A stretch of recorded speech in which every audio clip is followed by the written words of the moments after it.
first.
Very good.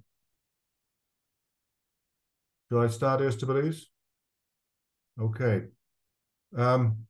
Welcome, good day to everyone, and good morning from Colorado, United States. And today we'll spend together about an hour to talk about the Vortex-Flow intakes. And first of all, I'll talk about the intakes, the monographs. Then I'll move to chapter 1. I'll indicate the structure of the webinar as we proceed. So I think I'll share my screen. Is that correct, Esther? Okay.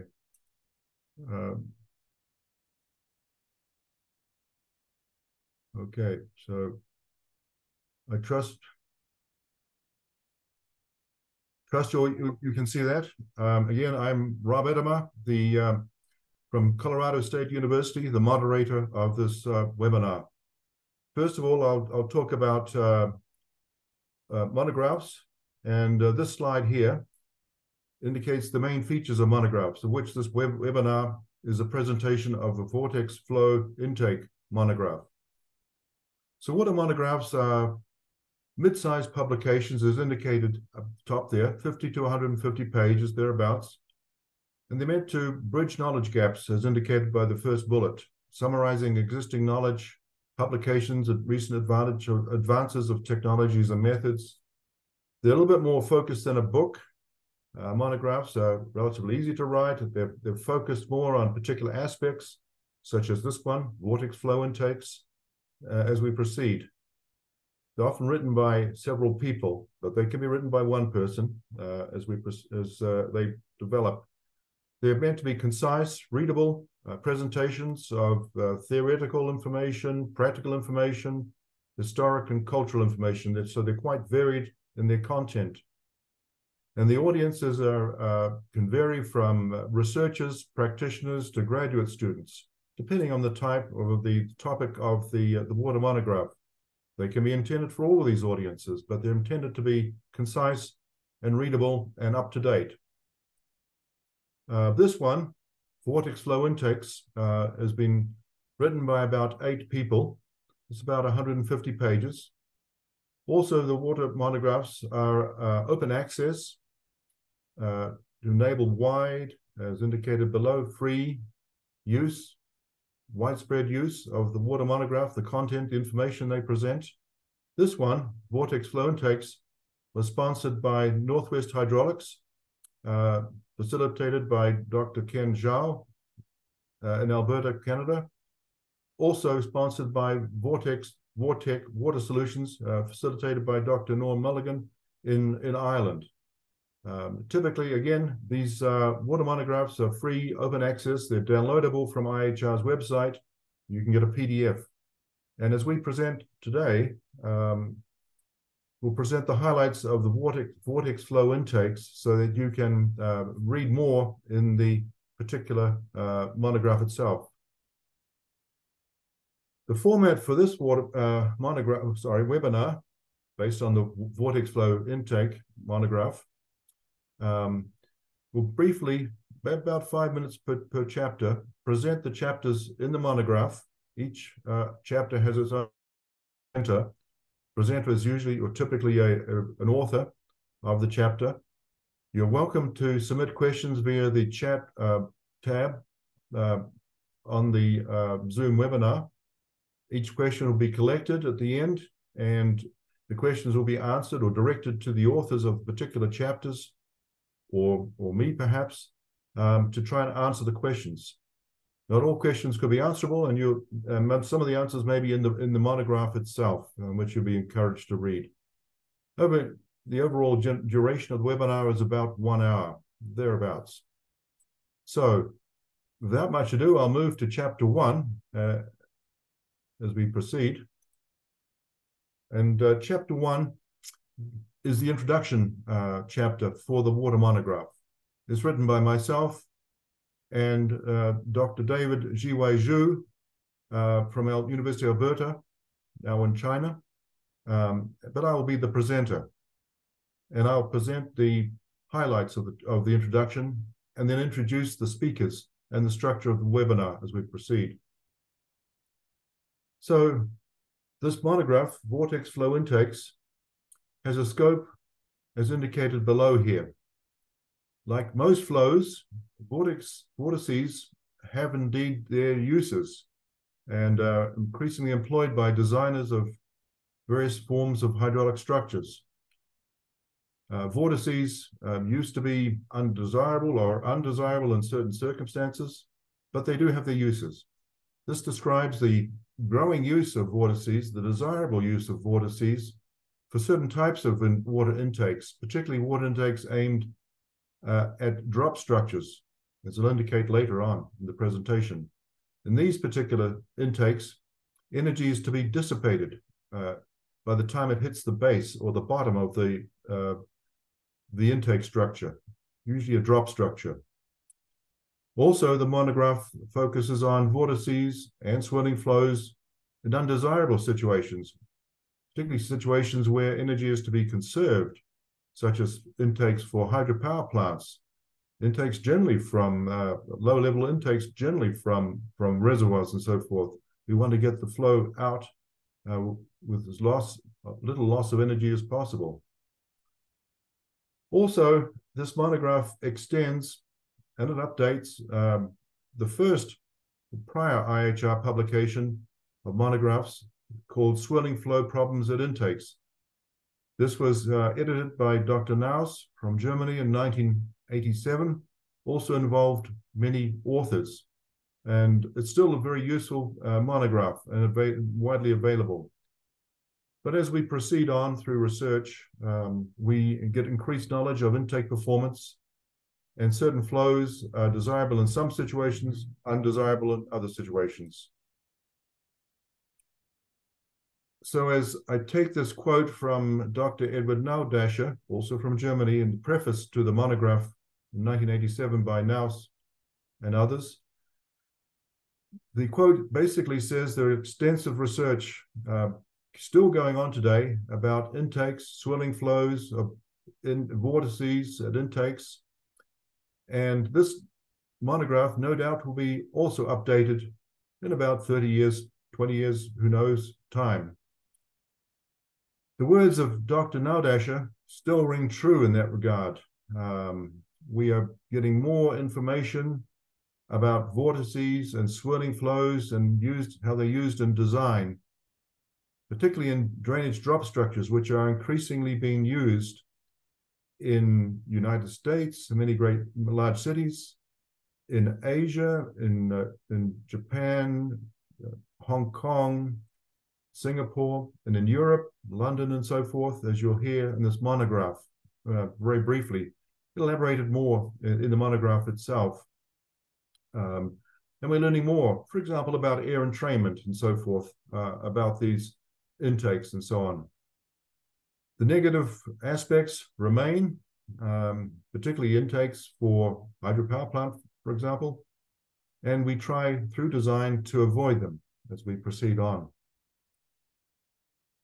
So the purposes of this particular monograph and the related webinar, which we're assembled here today, to look at designs that generate desirable vortices and intakes, and you'll see various designs in this regard. We'll also talk about prevention of undesirable vortices and intakes, and designs that are associated with the prevention of vortices. Vortices, as I indicate, have got certain undesirable aspects for some flows. Also, the webinar is a brief refresher on the fundamentals of vortices and swirling flows. It describes the use of physical modeling, hydraulic modeling for vortices and intakes, and also describes the numerical modeling of such flows involving vortices and swirling flows at intakes.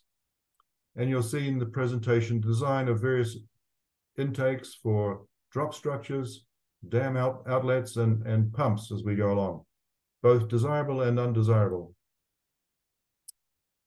Quickly, main features of vortices at intakes. Of course, with rotational flow, we have centrifugal acceleration acting with or against gravity acceleration. And this can be desirable or undesirable in many respects for various intake designs. We get a lateral component of flow, which is added to the axial flow component, the flow going directly into the intake, or the conduit immediately downstream of the intake. The lateral flow has got certain aspects too, which are desired and undesired. One of the characteristics of lateral flow, it lengthens the flow path as the flow goes into the intake and then down the conduit. We get increased energy loss, particularly relative to the axial flow. Again, whether we want energy loss or we don't want energy loss determines very much the desirability of vortex flow intakes.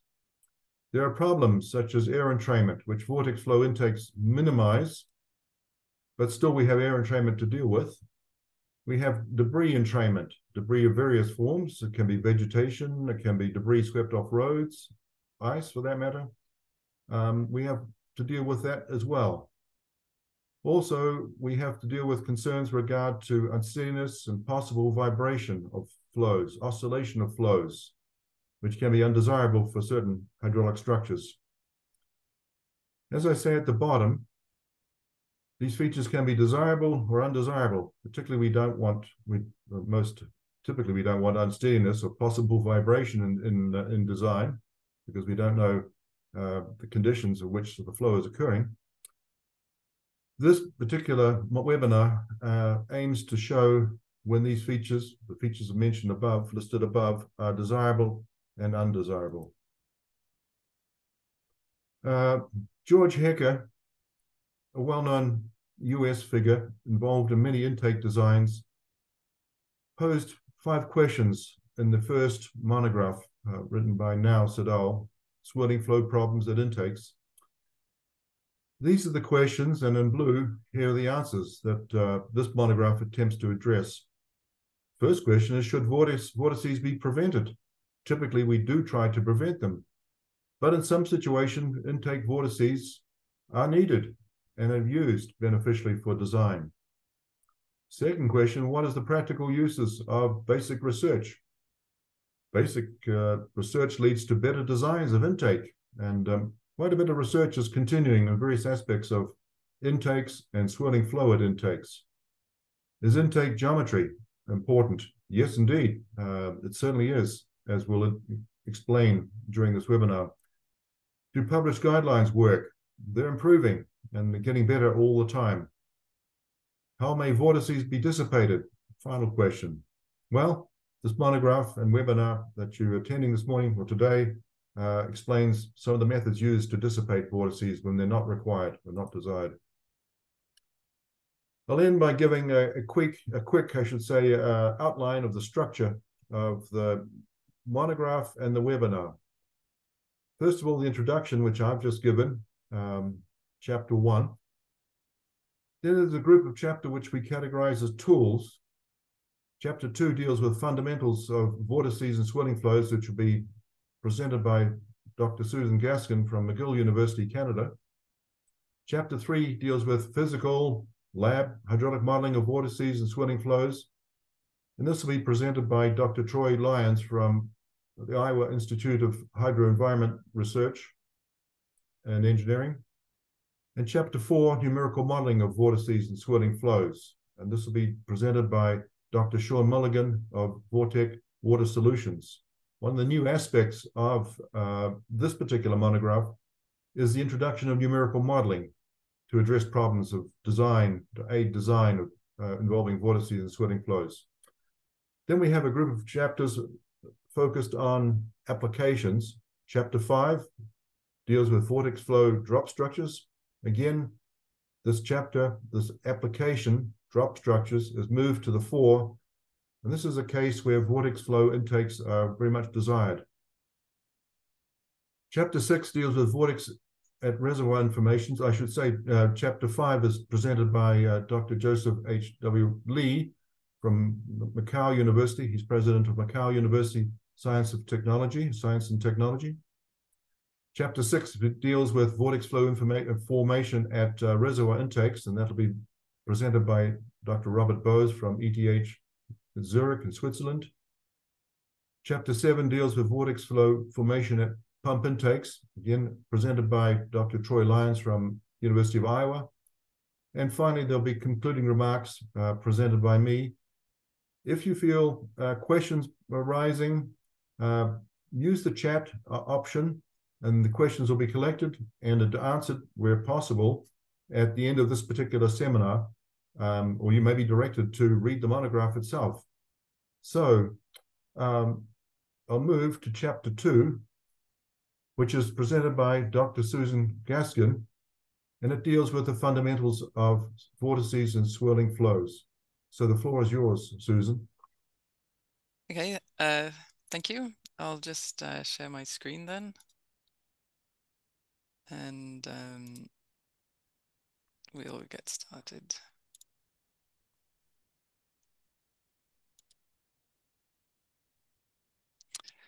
Okay, so I'll be presenting the second chapter, as Rob said, on fundamentals of vortices and swirling flows.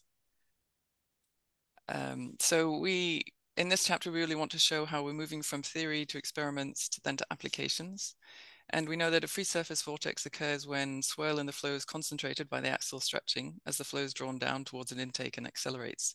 And the centripetal acceleration produces a depression of the free surface, which with increased vortex strength can become an air core.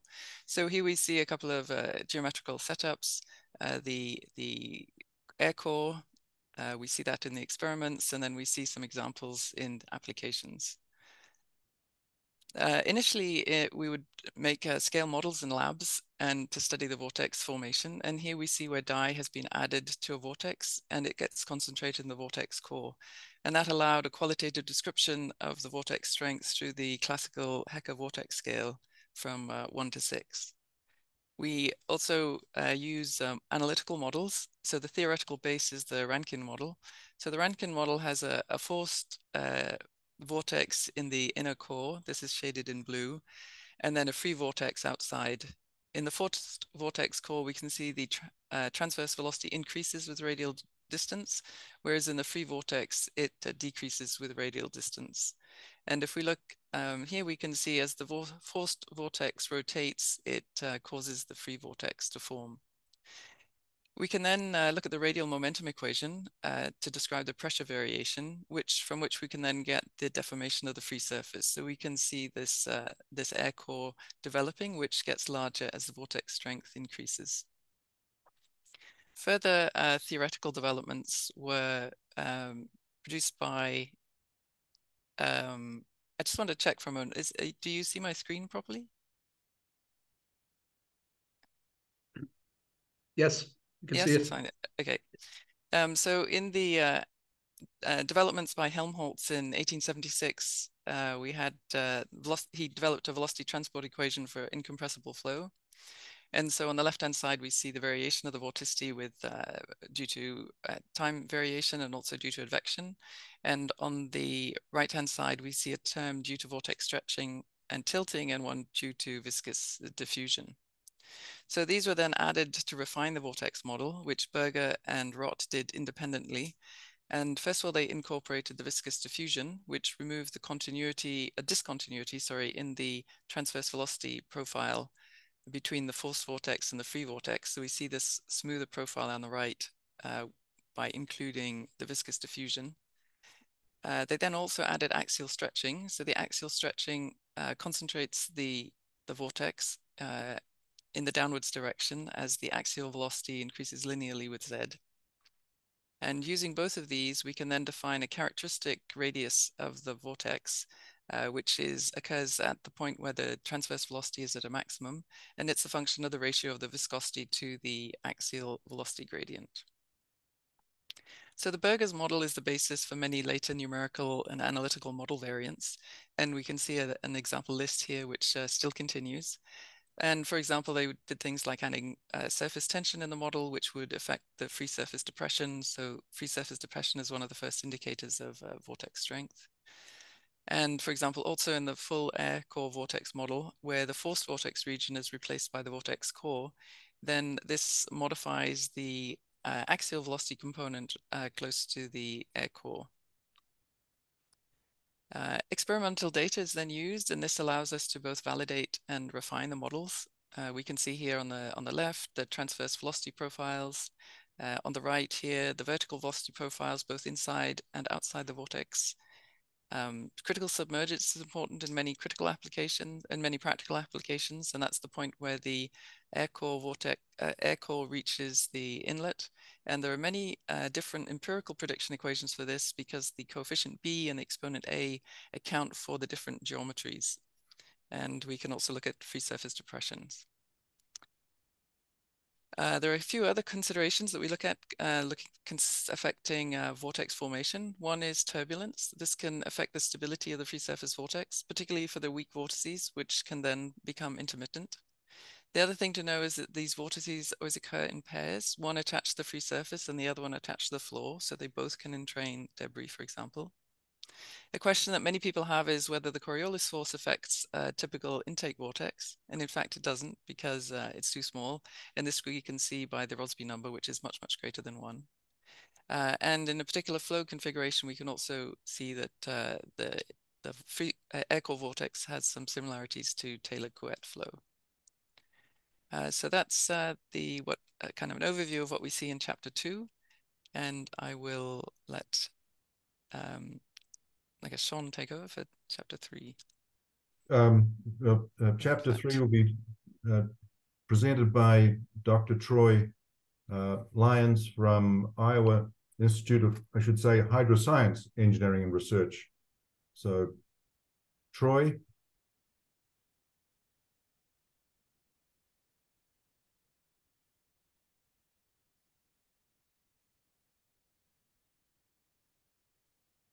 And thanks, Susan, for the brief presentation. Oh, you're muted still. There we go. Good morning. Sorry, I was on mute. I started talking, so I was on mute. Thanks for the intro, Rob. So chapter 3 focuses on physical hydraulic modeling, which is still very relevant to flows that deal with vortex formation and swirl. Get my screen to advance. There we go. So this chapter is broken up into several different subsections. Introduction-wise, the recognition that physical models are still very commonly used to investigate these types of flows. There are hydraulic labs all around the world that still do experimental investigations with reduced scale physical models to look at both the pros and cons of swirling flows. Some of the primary considerations, really two of those in terms of a physical model, would be the physical size of the model, which is obviously correlated to the cost of the model. So looking at the footprint, how big it is, what's the scale relative to the full prototype size, all have to be carefully considered. But with that, also there has to be limitations that are recognized. So lab space could be one of those, but really more importantly on the technical side, the limitations of the model itself in terms of model scale effects and how those impact the experimental data and what's observed in a reduced scale physical model. And to that end, similitude is key. And this chapter spends quite a bit of time digging into the similitude aspects of physical models and why those are important. So with similitude, general considerations, really there's four forces that are considered: the inertial force, the gravitational force, the fluid viscosity force, and the surface tension force.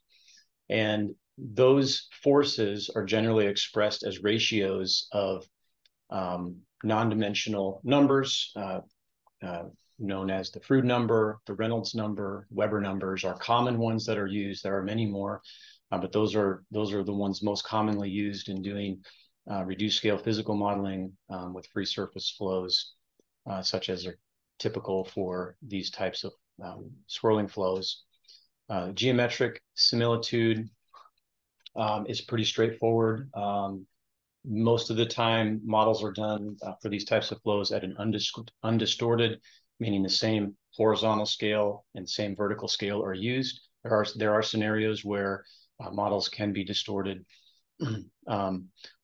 Water flow similitude is obviously one of the most important criteria for these types of flows. And then air entrainment similitude becomes important because we're talking about two-phase flow if there's vortexes that entrain air, which in most of these cases there are. There's then sections that go into some additional similitude specifically for drop shafts, and there's also another chapter on drop shafts. So, but this speaks more to the similitude aspect of those, specifically looking at the approach flow and the stability. There's some general criteria that have been developed by that through researchers over the years, as well as what creates stability in this flow down the shaft itself. There's also some information on similitude specifically for hydropower intakes, more geared towards the low head and run-of-river applications, but then some guidelines for vortex formation, velocity distribution, and axial velocity variation for hydropower intakes.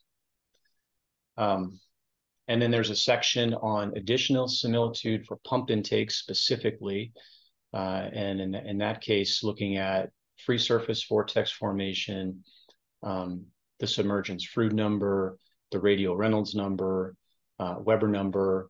All of those are important considerations when designing a pump intake.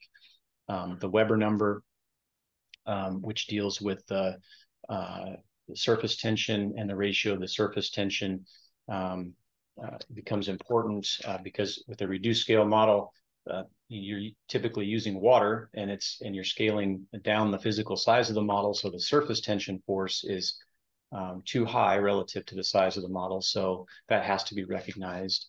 Relative submergence, which is just usually a function of the diameter of the pump intake relative to the height of the flow that's approaching the pump intake, and then the circulation number, which is a measure of the swirl going up into the throat of the pump intake.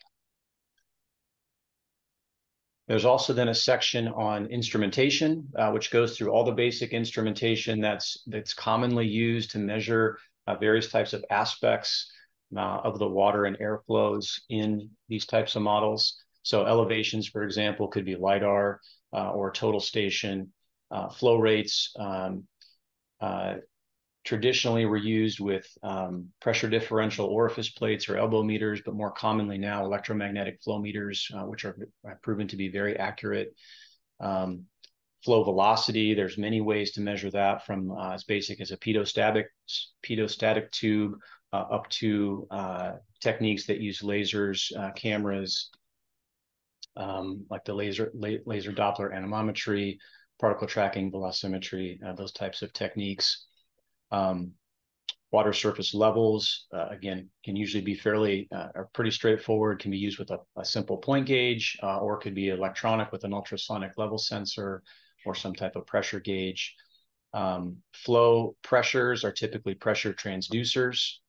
And then air concentration, when that's needed to be measured, could be measured directly in the bubbly flow using fiber optic probes or conductivity probes.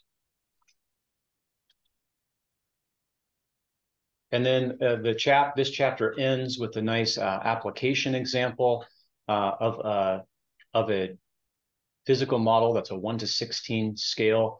So it's a 16th size of the full prototype installation would be.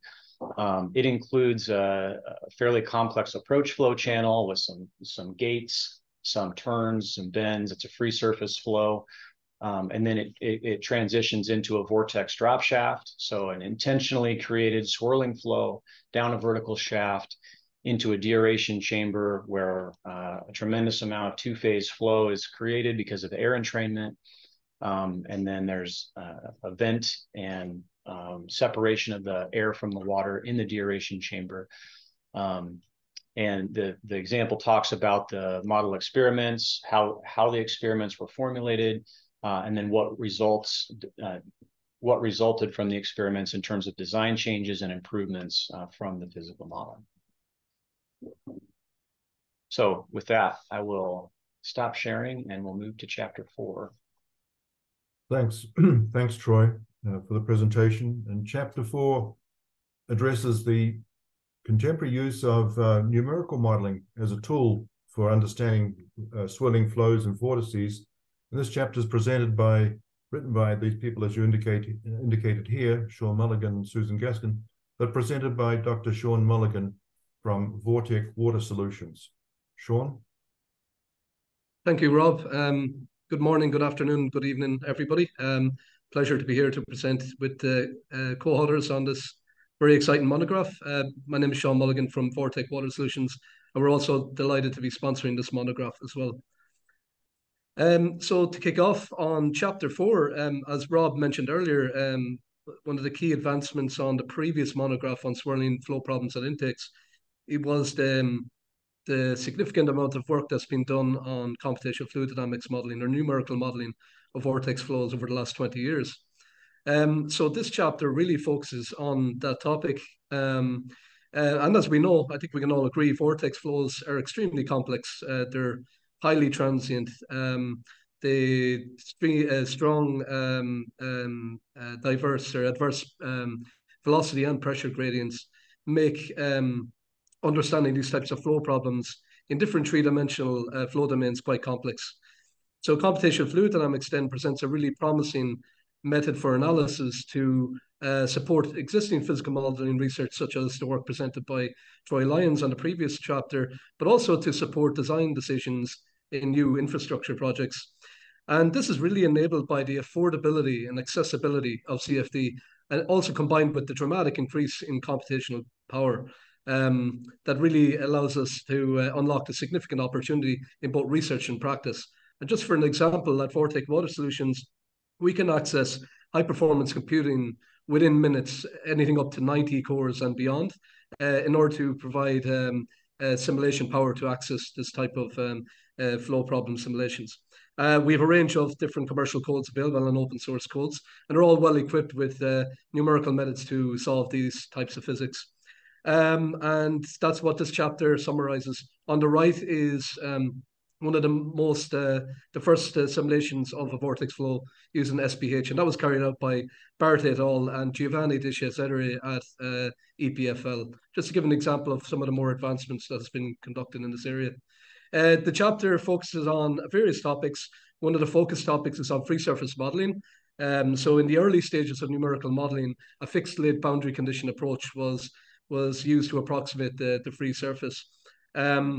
So a flat lid would be placed over the flow, and that would allow us to solve the flow field using a single phase simulation. But that, due to uncertainty, particularly got to do with the curvature of the free surface, this was quickly replaced with multi-phase approaches, such as the volume of fluid approach.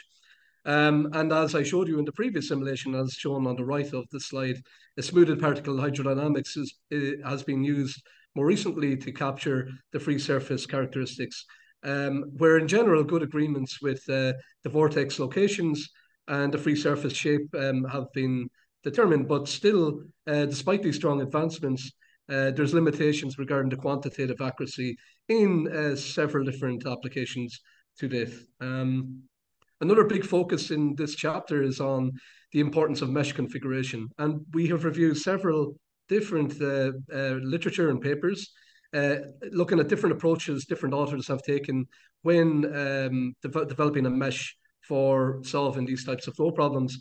And the real challenges that have been identified is how do you refine accurately the mesh in the region of the free surfaces throughout the full flow field, both vertically and radially. But also, these challenges intensify if the transience in the flow field is significant. So, in a weak type vortex flow at a pump intake where the vortex air core migrates around, so that's quite challenging. And we've established summarized general rules of thumb around how you should structure the mesh and align the general mesh structure to align with the circulatory flow field, and also to refine the mesh in the region of the free surface. There's another quite a detailed deep dive on the impacts of unsteadiness on turbulence modeling, essentially in the flow field. And as we know, vortex flows are quite transient in nature, both in terms of air core migration, but also when you dive deep into the internal fluid dynamics. On the right-hand side, you can see a cross-section through a typical vortex flow field, and you can see it's separated into also secondary vortex flows in the cross-section, which basically contribute to anisotropic turbulence behavior. So there are strict rules of thumb that should be adhered to. Standard eddy viscosity models, previous literature has shown that are quite limited when it comes to modeling these types of flows. So one should take caution and really look towards things like curvature correction to reduce the production of turbulent kinetic energy in the areas of strong streamline curvature, and also more advanced turbulence closure methods like Reynolds-Druss modeling or large eddy hybrid models. But in the end of the chapter, then we have some concluding remarks. We look at a couple of different case studies, particularly around drop structures. Recap on the kind of rules of thumb that have been established based on this literature.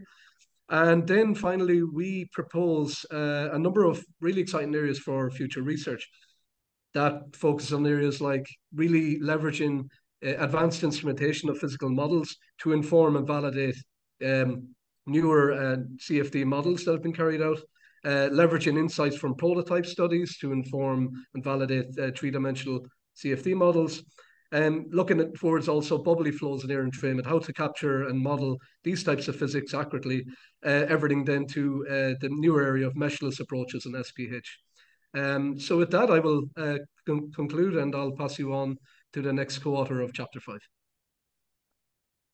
Thanks. Thanks, Sean. Thanks for the presentation. And Chapter 5, these next 3 chapters deal with various applications. Chapter 5, Vortex Intake Drop Structures, will be presented by Dr. Joseph Lee from Macau University of Science and Technology, and Dr. Lee was the recent president of IAHR. Dr. Lee? Okay, thanks, Rob. So this chapter is authored by Tri Chen, Troy Lyons, David Ju, and myself.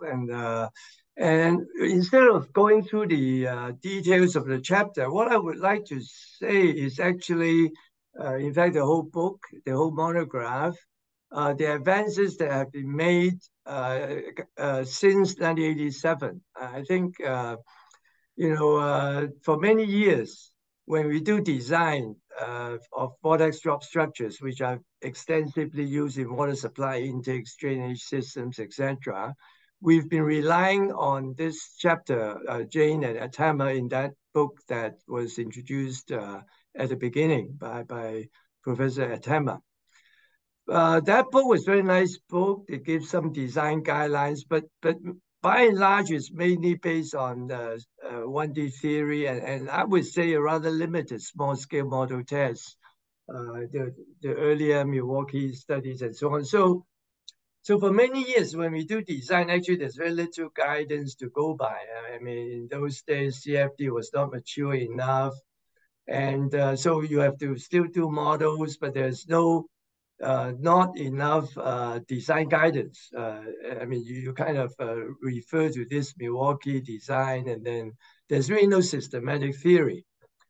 And I think what is presented in this book, in this monograph, and in particular in chapter 5, the main difference I've summarized here as follows.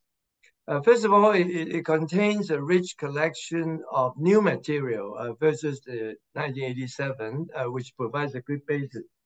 First of all, it embodies the results of extensive physical scale model tests of different sizes, not just from large to small scale.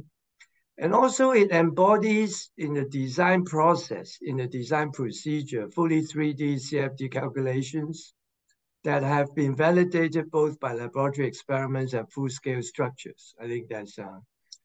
And thirdly, probably more important, because as you see in this design, the main thing is to be able to design a vortex drop with an adequate air core. And that, because of the asymmetry, has been a kind of bottleneck in a lot of these designs. And finally, with our co-author, Troy Lyons, there's a progress in prediction of air entrainment.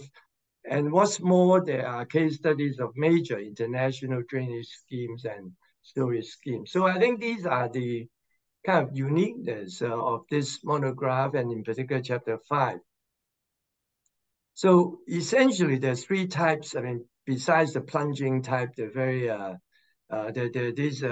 these 3 types that use vortices: scroll vortices, they're subcritical, spiral vortices, but mainly the major kind of breakthrough is really these tangential vortex intakes that started with the Iowa study, and it's been more and more increasing use because it's compact, it's efficient, and so on. But for many years, there's really no systematic guide to design, and not to mention theory. So I just want to illustrate for the audience who may not be familiar with the subject, why we are so interested in vortex drops, and partly to address issues of climate change, because with climate change, with more intense rains, you get very, very large flows that you have to get rid of. And one way is to intercept them upstream and transfer this stormwater through these vortex drop structures to in this case, particular case, to a tunnel and pipe out to sea. So upstream interception is pretty much a feature of sponge cities in many cities nowadays. So, for example, in this case in Hong Kong, we built 34 of these intakes, and you can see these are very large. I mean, these drop shaft heights can be from 10 meters to over 100 meters, and it is a lot of flows. And the idea is you want to swirl this flow very stably next to very expensive housing. I mean, the idea is in mega cities, so somehow you have to address these issues of climate change. So you have to design these vortex intakes to very stably and smoothly carry away this stormwater flow under very congested space constraints. And that's the challenge. And the difficulties, they are all supercritical. And I would say this is the main difference between many. So anyway, I just want to illustrate why we go into this theory, because in order to have this design, it must be hydraulically stable. And it's not always obvious because of the stability problems, as mentioned by the previous speaker. And usually you need to maintain this adequate air core in the middle to allow the air to go out, to allow good energy dissipation and minimum air entrainment.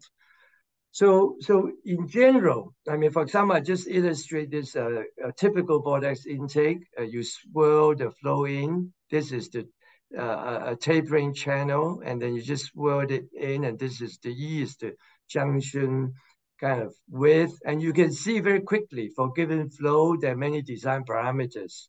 How should you slope it laterally and vertically? What should be the size of the shaft? What should be the junction? What should be the slope? And then very quickly the design parameters multiply. And so what is featured in this chapter is a systematic introduction of a design philosophy and a design theory. And in fact, you can see this is a typical of this compact design. And you can see it swirls down very smoothly and it's highly asymmetrical. And I would say one of the major advances over the past decade is I mean, you need the experiments to be able to really do the CFD efficiently, but it allows us to understand the interaction between the flow in the shaft and the incoming flow. And with that, one can actually predict the air core size in a dimensionless parameter way that's very useful for design. And this is a bottleneck that was not, given by the 1D theories that assume symmetry. So all in all, this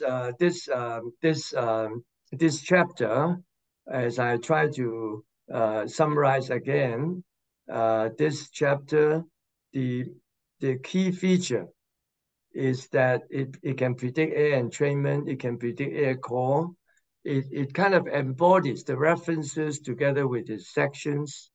It gives an idea of how you go about doing design in a way that can allow somebody new to the subject to very quickly pick up and do something with it. And the references should allow, and you can also predict air entrainment. You can, besides the Hong Kong Island West transfer scheme, there's also the Thames Tideway Tunnel, two major international schemes that give the reader an idea that is to answer the question at the very beginning, what's the use of theory? In fact, theory has a lot to do with it. You can't do without theory. I mean, I can't imagine but in brief, we have now a much better understanding of the design process and the hydraulics of these vortex intakes in a way that we can do design confidently and in a robust way. So with that, Rob, I'll just end here. I'll just stop sharing. Yeah. Thanks very much, Joseph. Very informative presentation. Yeah. The next two chapters, chapter 6 and chapter 7, deal with typically undesirable aspects of vortices at intakes. And chapter 6, presented by Dr. Robert Bowes from ETH Zurich in Switzerland, is vortex formation at reservoir intakes. And the authors are indicated on the slide here. Robert is the presenter. Robert, the floor is yours. Thank you, Rob. Good afternoon from Switzerland. I'm going to talk about undesirable aspects of vortex formation at reservoir intakes. And to start with, let's look at a pretty strong vortex at a run-of-the-river hydropower plant here on the left side, which very likely will entrain air to the hydraulic machinery. And on the right-hand photo, you see some vortex forming at a reservoir, a deeper reservoir, and you see a log approaching this vortex. And a couple of seconds later, this log has been pulled down by the vortex, which is certainly also undesirable. Well, if I refer this to the vortex classification of IAHR, which was already shown by Susan earlier, you see that this would be the vortex type 4, a vortex pulling floating trash down, but not yet air. This is not desirable, but maybe not the worst. If you look at vortex types 5 and 6, these are the ones that may entrain air and are to be avoided whenever possible. Because why is that so important to avoid air entrainment? Because this vortex type 5 and 6 with air entrainment may have very significant consequences, like reducing the efficiency of hydraulic machinery very considerably. A small amount of air may considerably reduce the efficiency. Then there may be also discharge reduction and capacity problems because air will take some volume. It can then especially be very dangerous because it creates those unsteady flow phenomena, which may result in blow-ups, pressure surges, vibrations, and problems, other problems leading even to damages at like tunnels and pipes or, again, hydraulic machinery. And last but not least, I would say that air entrainment may also, due to its accumulation, may also lead to corrosion of steel liners, for example, and pipes. So all this is to be avoided. And how do we do this? Well, the classical way is to keep a minimum submergence, what we call a critical submergence. And this graph here is from the first vortex monograph from IAHR in 1987, already mentioned by Knaus et al. And you see a relative submergence S over D on the ordinate as function of the intake fluid number. And basically, if the submergence is high enough, we are on the safe side. If it is below this line, then we risk to have air entrainment. And this graphic is basically still very important, but it has been, let's say, developed further in recent years. And this was, for example, by investigation of Möller, who came up with also who measured air entrainment rates at intakes, at horizontal intakes, I should specify. And you see the same non-dimensional submergence over fluid number plotted here. But if we look at the classical Knaus lines, which are also plotted, you see that there is some gap in between those two configurations. That is the new formulation, which is given here again as a function of the fluid number, intake fluid number, is more conservative. All those dots or those circles represent an air entrainment, and the larger the circle, the more air had been entrained. There were even more dots not given here in this graphic. This is why Möller came up with this new recommendation, but note that this applies for horizontal intakes within a given range of intake fluid numbers only. If you are outside of this, we recommend to take the Knaus formula to calculate the required minimum submergence. I was mentioning that Möller measured air entrainment rates, air entrainment as the ratio of air discharge over water discharge. And you see here this very well correlates with another fluid number. Basically, this combined fluid number is a submergence fluid number where you have S instead of D. And on the left side, you see the mean beta value air entrainment rates as a function of fluid number. And on the right graphic, it's only those air entrainment rates induced by type 6 by the strong air entraining vortices. And basically, you could see that those type 6 air entrainment rates are about 2 times those of the mean values. And the mean basically encompass or comprise the VT5 and VT6. And again, you see the limits of beta on the ordinate.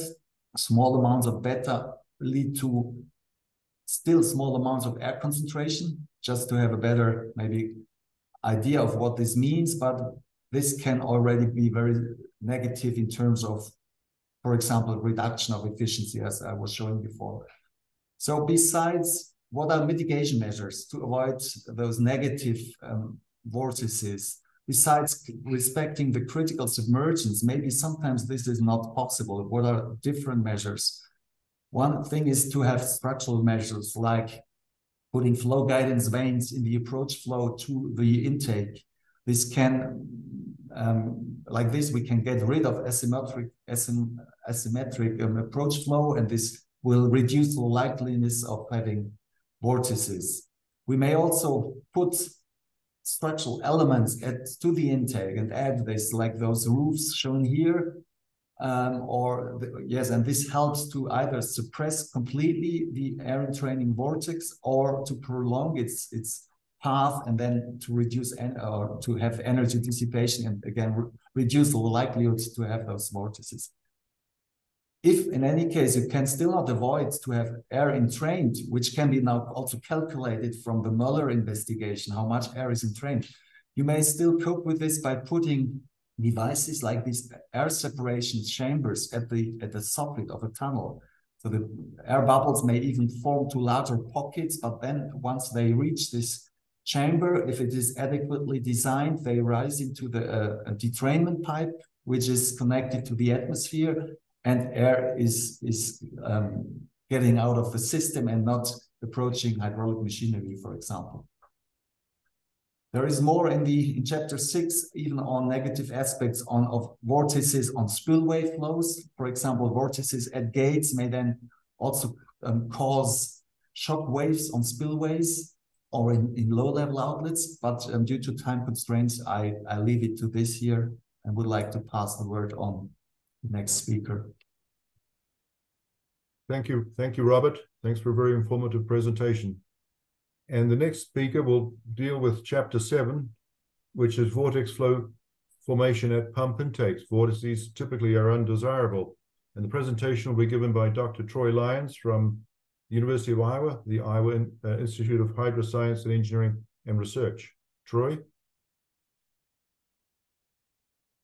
Okay, thanks, Rob. And just also wanted to quickly, I failed to acknowledge my co-authors on chapter 3, which were Dr. Rob Edema and Dr. Robert Bose. And then on this chapter is Dr. Sean Mulligan and Dr. Rob Edema. So this chapter focuses on vortex formation at pump intakes. And that's very appropriate to have an entire chapter dedicated to pump intakes, because pump intakes are very common. There's many hundreds, probably hundreds of thousands, if not more, that exist around the world.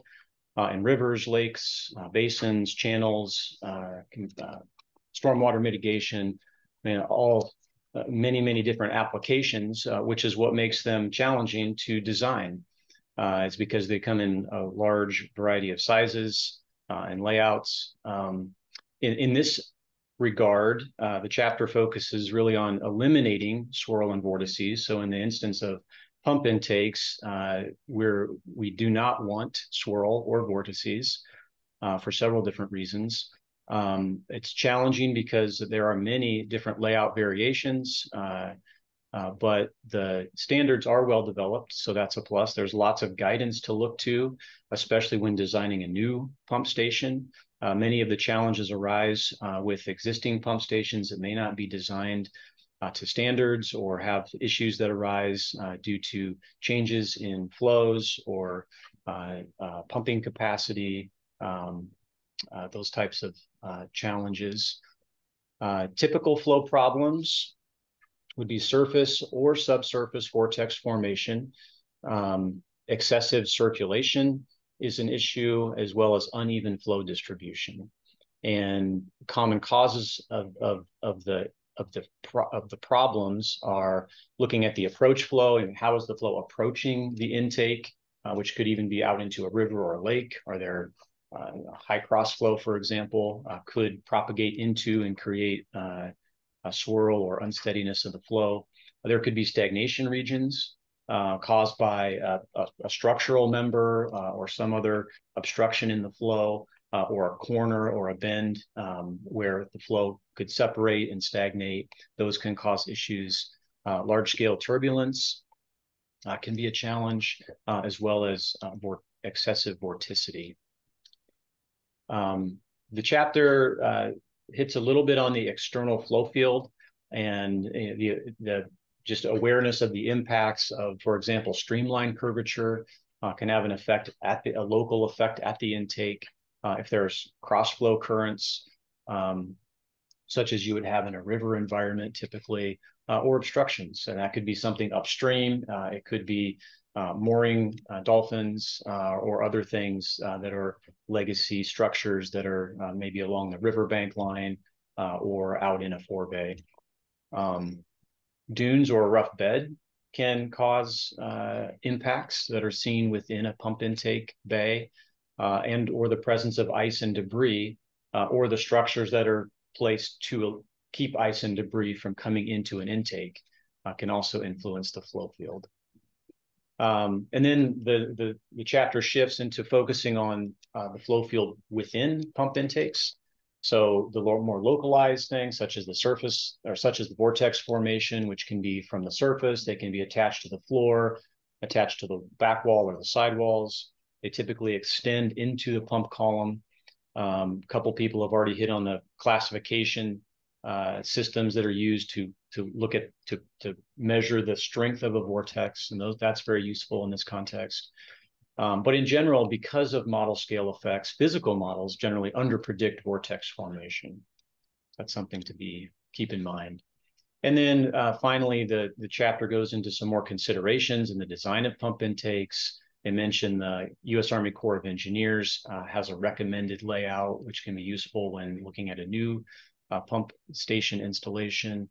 The typical corrective measures, there's an overview of those in terms of reducing the approach flow velocity if that's needed, adding turning vanes, looking at eliminating flow separations by various means, and then some discussion of corrective measures for flow uniformity. So if the flow is not uniform, there's things like baffle bars, curtain walls, vanes that can be installed and to help correct those. And there's many documented examples within, not just within this monograph, but within literature that can be really useful. And then corrective measures for flow separation. So flow separation can be reduced with vanes, guide walls, fairings, fillets, those types of geometric changes. And then finally, there's a mention of suction scoops, which can be a good alternative in low head applications which could be challenging for an otherwise free surface application. So with that, I will stop sharing and turn it over to the next person. Thanks. Thanks, Troy. Thanks for the presentation with regard to pumps. And I'll share my screen now. Let's try to. And oops, sorry, I hit the wrong presentation. Let's see. I'll share that. No, not quite right. Find the right file.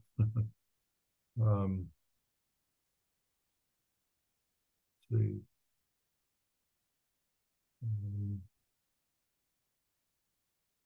Estebaliz, can you share the file? That's it. And put it on full screen, please. And I will finish up by discussing chapter 8, which is the concluding remarks. And the chapter is written by myself and David Zhu, who can't be with us today. And Estebaliz, can you put this on full screen?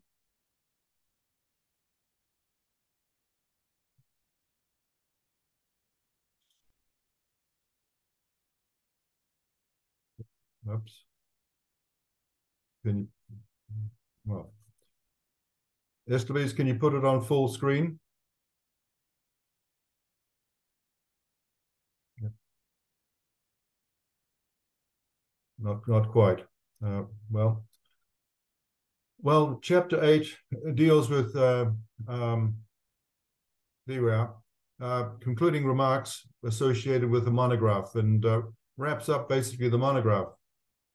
I anticipate that in 30 years' time, the monograph will need to be updated as further insight and information is obtained, both on the positive aspects of vortex flow intakes and the concerns associated with vortex flow intakes. Do you have the next slide, please, Estebaliz? The next slide basically finishes with a statement by George Hecker, who is an international expert on intake designs, particularly intakes for hydropower and pump facilities. And he pointed out that vortex formation by itself was not necessarily the problem. The problem associated with vortex formation was energy dissipation, as Dr. Bose indicated, also the entrainment of air and woody debris into vortices and into the conduit downstream of vortices. And as pointed out several times, the vibrations that can occur that vortices can induce. So there are positive and undesirable negative aspects of vortices, which this monograph discusses. Next slide, please. Yes, please. This slide indicates when vortices are favorable for intakes, and we have increasing growth of vortex flow intakes. These intakes are particularly when energy is to be dissipated, when there's a large drop in a short distance, as Dr. Lee pointed out, and when space is limited, particularly in urban areas, as Dr. Lee pointed out also, particularly taking the case of drop shafts and drop structures in Hong Kong. Also, the dissipation of energy is important in terms of, otherwise the energy has to be dissipated further downline or downstream at the base of the drop structure perhaps, and this requires high quality materials and so forth, and takes space, and construction often underground is very expensive. Also, vortex flow intakes, although entraining air, entrain less air than plunge flow intakes. Much work is still to be done in with regard to air entrainment of vortex flow intakes. As Dr. Lee pointed out, many drop structures are being developed around the world, both in the United States, in Asia, and in Europe. So there's increased activity with regard to vortex flow intakes that deliberately develop vortices at the intake to dissipate energy and reduce the amount of air that's entrained in the vortices into the conduit downstream of vortex flow intakes, I should say. But vortices have undesirable aspects, which the next slide, thanks this please, indicates or summarizes. Often, energy is not to be conserved, particularly for when you want to harvest energy, say for hydropower, or when you have to expend energy with regard to running of pumps. Maybe when space is not a primary issue, as often happens with many dams, for instance, you have some space to position the intake appropriately and eliminate the vortices. Also, the unsteady aspects of vortices are a concern. The vibrations they can generate are a concern for some intake structures, particularly for vertical pumps, some gates, and so forth.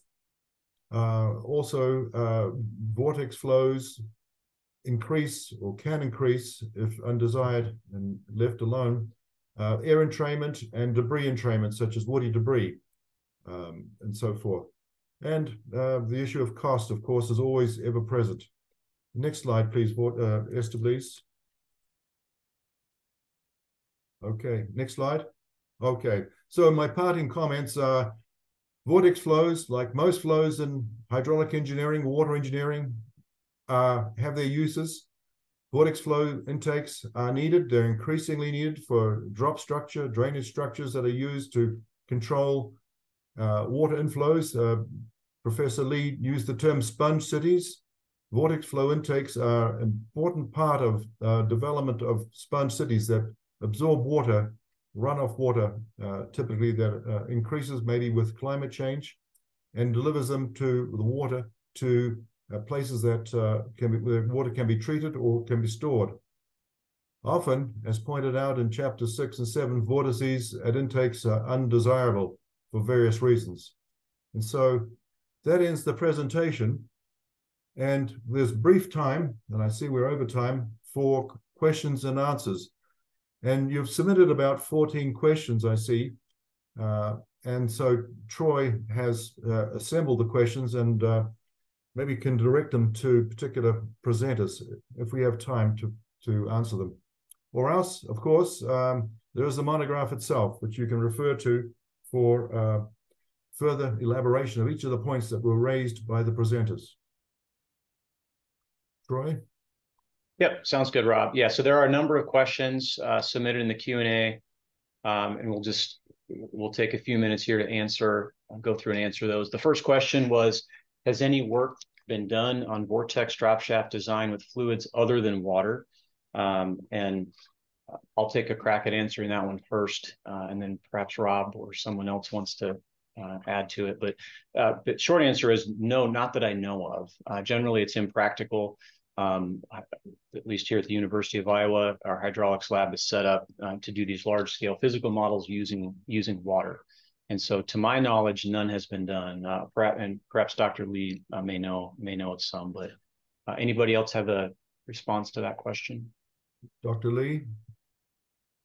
Yeah, I think I agree with Troy. I mean, the great majority, I'm not aware of any significant study that's performed other than water or air, right? I think, I mean, I guess there's, I guess there's certainly industrial fluids that can benefit from this, but I'm not aware of any significant study. And I guess there must be a problem context. Yes, that's right. Yeah. So, yeah, sure. If the water contains other materials such as sediment, so then vortices also have the use, and it's more the realm of well, in certain intakes, if you want to exclude sediment from intakes, sometimes Vortex-Flow are used to exclude sediment, but that's a different topic overall. Also, swirl can increase heat exchange and so forth, but that's more the realm of mechanical engineering and so forth, not water flow. Next question, Troy. Yep, next question, and this one may be a good one for Dr. Mulligan to respond to. I believe it's directed at CFD. The question is, what is the characteristics of the workstation and cell size / turbulence model in order to capture a vortex in a drop shaft with steps, helicoidal, or vortex? Okay, on that question, it's really application specific. Some of the vortex flow applications require, a significant cell count. We're into the millions. So when it comes to workstation requirements, typically your standard workstation should really only be used to prepare the model, maybe even the meshing, before then moving it on to more supercomputing. So leveraging anything above, 32 cores or 32 gigs of RAM. But then again, applications are different. You have your scroll type vortex drop structure. You need to really, really refine the control section, which is at the throat of the vortex. Whereas if you're looking at a tangential type structure, your control section is in the channel. So then you could take a more traditional approach to meshing there, which then significantly reduces cost, not only from a meshing point of view, but also a turbulence modeling point of view.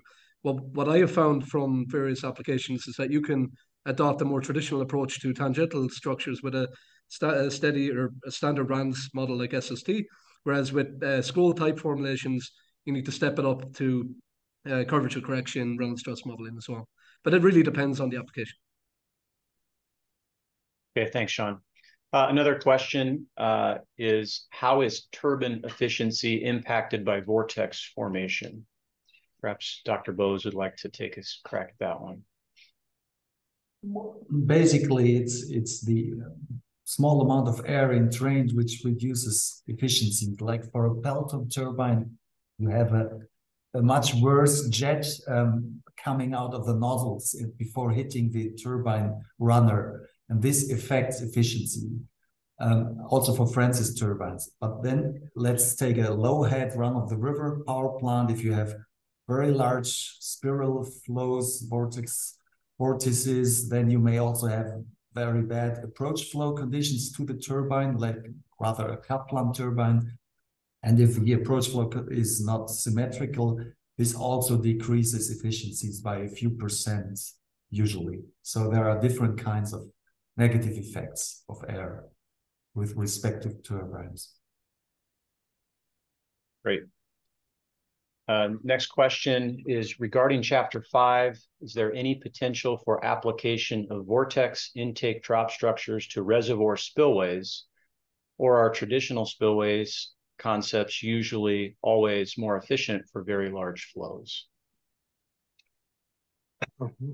Yeah, I think I would say that well, there's certainly potential for application as water supply intakes in reservoirs. In fact, some of the earliest designs by Wallingford, actually many years ago, were supercritical vortex intakes in the catchment, in the upstream catchment, steep catchment of reservoirs that swirl the flow down into tunnels that are collected in downstream reservoirs. So this has been used in water supply schemes even many years ago by Wallingford Hydraulics Research Station. In fact, some of the earliest designs of vortex intakes were by Peter Eckers, actually, some years ago, very ingenious designs.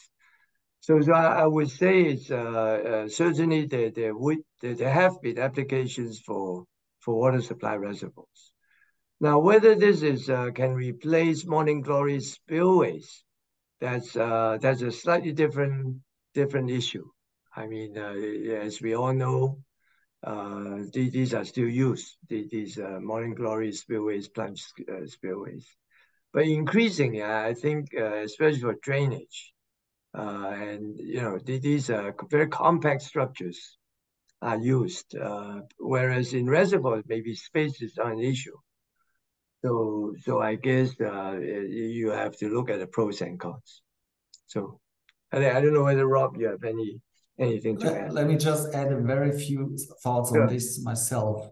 I think it's a question of scale. If you have very large floods to convey, it seems to me that either morning glory or vortex drop shafts are not sufficient. So then you want to have a frontal approach weir followed by a spillway, maybe a non-linear weir to have good capacity. It's so for the very large floods, I don't think this is a very economical system. But otherwise, for smaller floods, yes, this can replace maybe morning glory spillways. Yeah, thank you. Yeah, thank you. I agree. Yeah. Yeah, I think Dr. Lee and Dr. Bose have addressed the question very well. I don't have anything to add.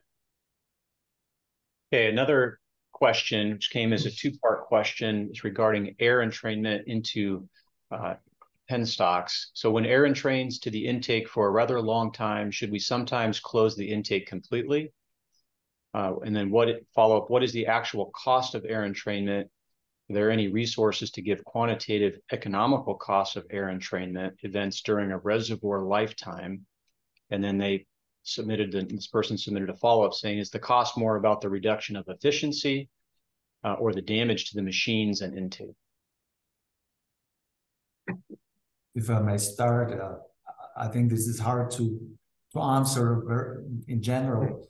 You could, of course, probably easiest calculate assuming some efficiency reduction, calculate the loss of energy and production losses. But what is hard if the runner and the machinery has a shorter lifetime, because of that, there's much uncertainty about that. But I see the risk aspect, the most important one, the danger, because if you have collection of air, this very much depends on the pressure system, on the inclinations and so on. But then often the small air bubbles collect to air pockets. They may travel against the flow direction and detrain very suddenly, abruptly, and with a lot of pressure intensity at some vertical shafts, for example. And there were cases where there were really people at risk from this, for example, personnel for maintenance working at some shafts. So this has to be avoided at absolutely every cost. And then you have to quantify a loss of life, if you would like, in money, but that's hard to say, of course. Better avoid that, close the intake, or look to how to detrain it, as I was showing with detrainment devices. This can be very cost efficient. And then as another follow-up, another question that came in just a minute ago from Tony Wall, as cost has been mentioned several times, in what situations do vortex intakes have a cost advantage or disadvantage?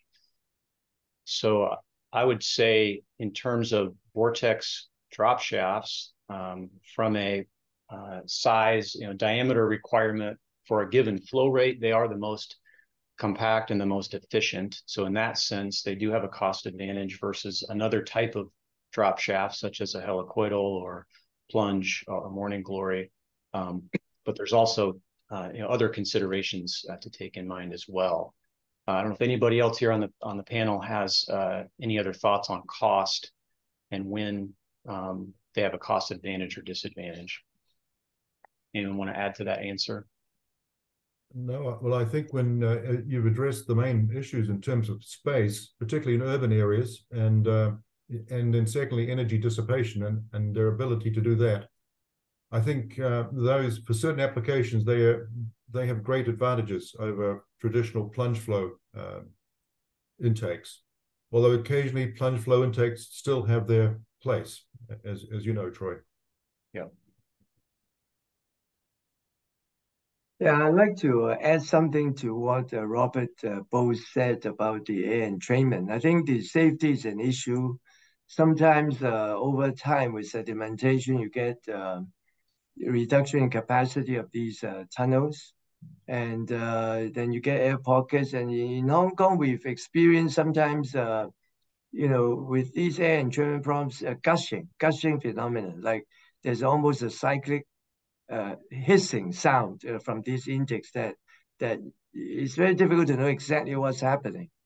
And so I think the reliability of the operation is of primary concern, not just the cost, but because as brought out earlier, it can be quite dangerous. All of a sudden, there's an explosive kind of gushing out of water from these intakes, and sometimes you get flooding with this reduction in capacity. We've experienced flooding in villages which historically has never experienced flooding before. And we suspect there's a speculation and educated that is due to reduction of capacity due to air due to these things. So it's quite involved actually. And as Rob says, there's still a lot of research to be done. Yeah, thank you. Another question, how has CFD been utilized in researching vortices? Can you give a general overview? Dr. Mulligan, you take that one.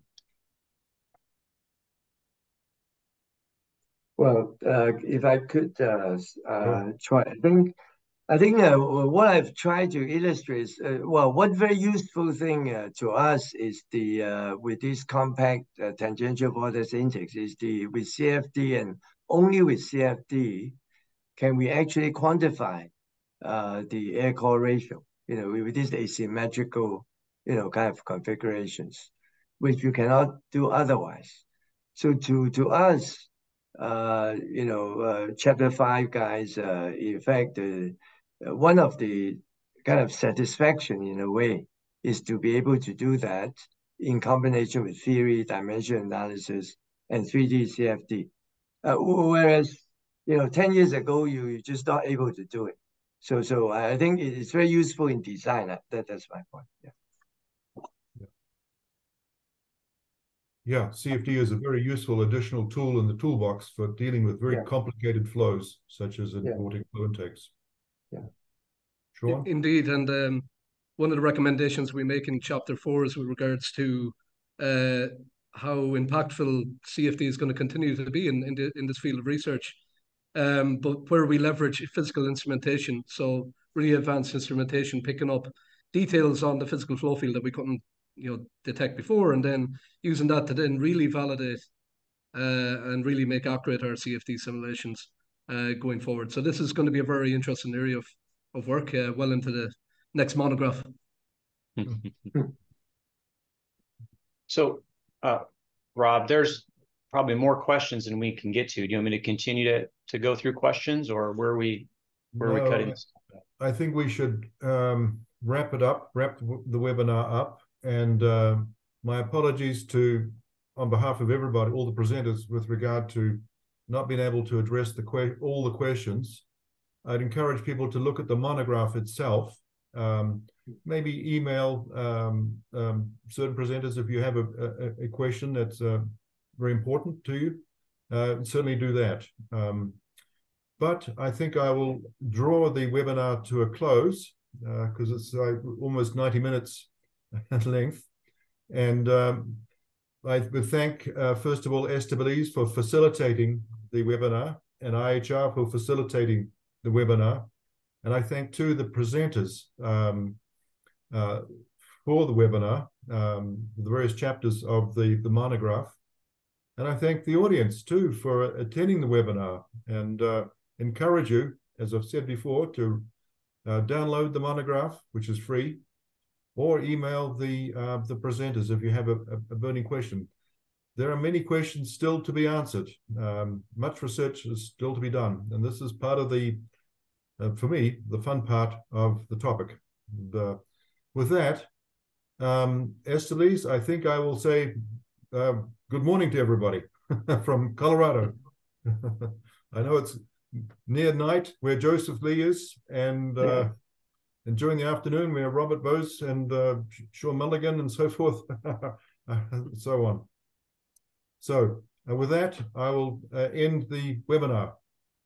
Okay, bye-bye. Cheers. Bye-bye. Thank you. Bye-bye. Thank you, everyone. Bye. Stanley, Bye. thank you. Thank you. Bye. Thank you. Thank you.